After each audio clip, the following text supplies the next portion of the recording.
Hello students, welcome to Edupedia World. My name is Shivam Mishra and I am a BTech from IIT-BHU. Today we'll be discussing the solutions to IIT JEE Advanced 2014 Chemistry Paper 1. The paper code which we are using is 5. So in case you have the code, you can follow the questions from there. Let us look at question number 9. In question number 9 it says that the pair of reagents that yield paramagnetic species. So basically we have been given some reagents and we have to identify which of the reagents on a reaction will form product which is paramagnetic in behavior. Before we move ahead with the question, we need to know what are paramagnetic species. Okay, so as you all must be knowing that paramagnetic species are those which have an unpaired electron. If due to any reason there is an unpaired electron in the species, by species I mean that it could be an atom, it could be a molecule, or it could even be an ion. If they have an unpaired electron, we term them as paramagnetic species. So basically we need to identify the product first, and then we need to ascertain whether the product will have an unpaired electron or not. So first let us look at the questions one by one. In A option it says that Na and excess of ammonia.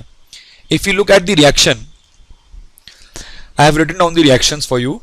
See, Na in liquid ammonia, if I discuss A option with you, this has also been mentioned in the NCERT that sodium metal in liquid ammonia forms a paramagnetic solution, because what happens is that when we put sodium metal in NH3 liquid, this sodium turns into Na plus, as it happens generally, because all alkali metals have a tendency to form cations, and in addition to that we get solvated electrons. Okay, so these solvated electrons are obviously unpaired electrons and they make the product paramagnetic. So option A would give us a paramagnetic product. In option B, we were given that K, that is potassium metal, is being made to react with O2 gas in excess. O2 is in excess over here. So this reaction would yield a superoxide, that is KO2 potassium superoxide.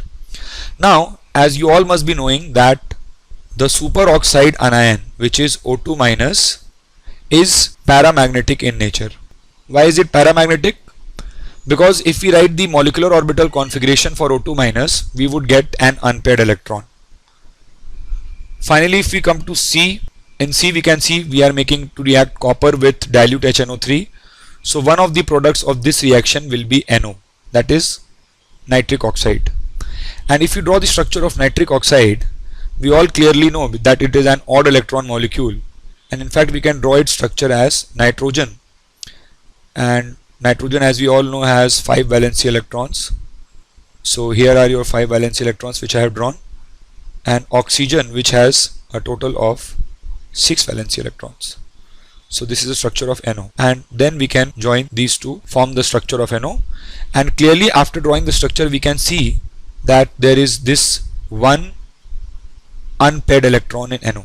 So this unpaired electron will make the product paramagnetic. So far we have seen that all of A, B and C would give a paramagnetic product. And if we come to D, let us look at option D. In option D it states that O2 is being made to react with 2-ethyl anthraquinol. Okay, so this, as you all must be knowing, is a very standard industrial method of preparing hydrogen peroxide, that is H2O2. This is how we carry out the industrial preparation of H2O2, and H2O2 obviously does not have, if I draw the rough Lewis dot structure for H2O2, it would be something like this. So as you can see, all the electrons in case of H2O2 are paired up, so there is no unpaired electron, and hence it would not be a paramagnetic molecule. So my correct answers for this particular question, that is the reagents which give paramagnetic products, would be A, due to the solvated electron, B, because of the superoxide anion O2 minus, as I discussed, is paramagnetic due to presence of unpaired electron, and finally C due to nitric oxide NO, which is an odd electron molecule and hence it's paramagnetic. D would not be my answer for the simple reason that H2O2 is not a paramagnetic molecule. Thank you.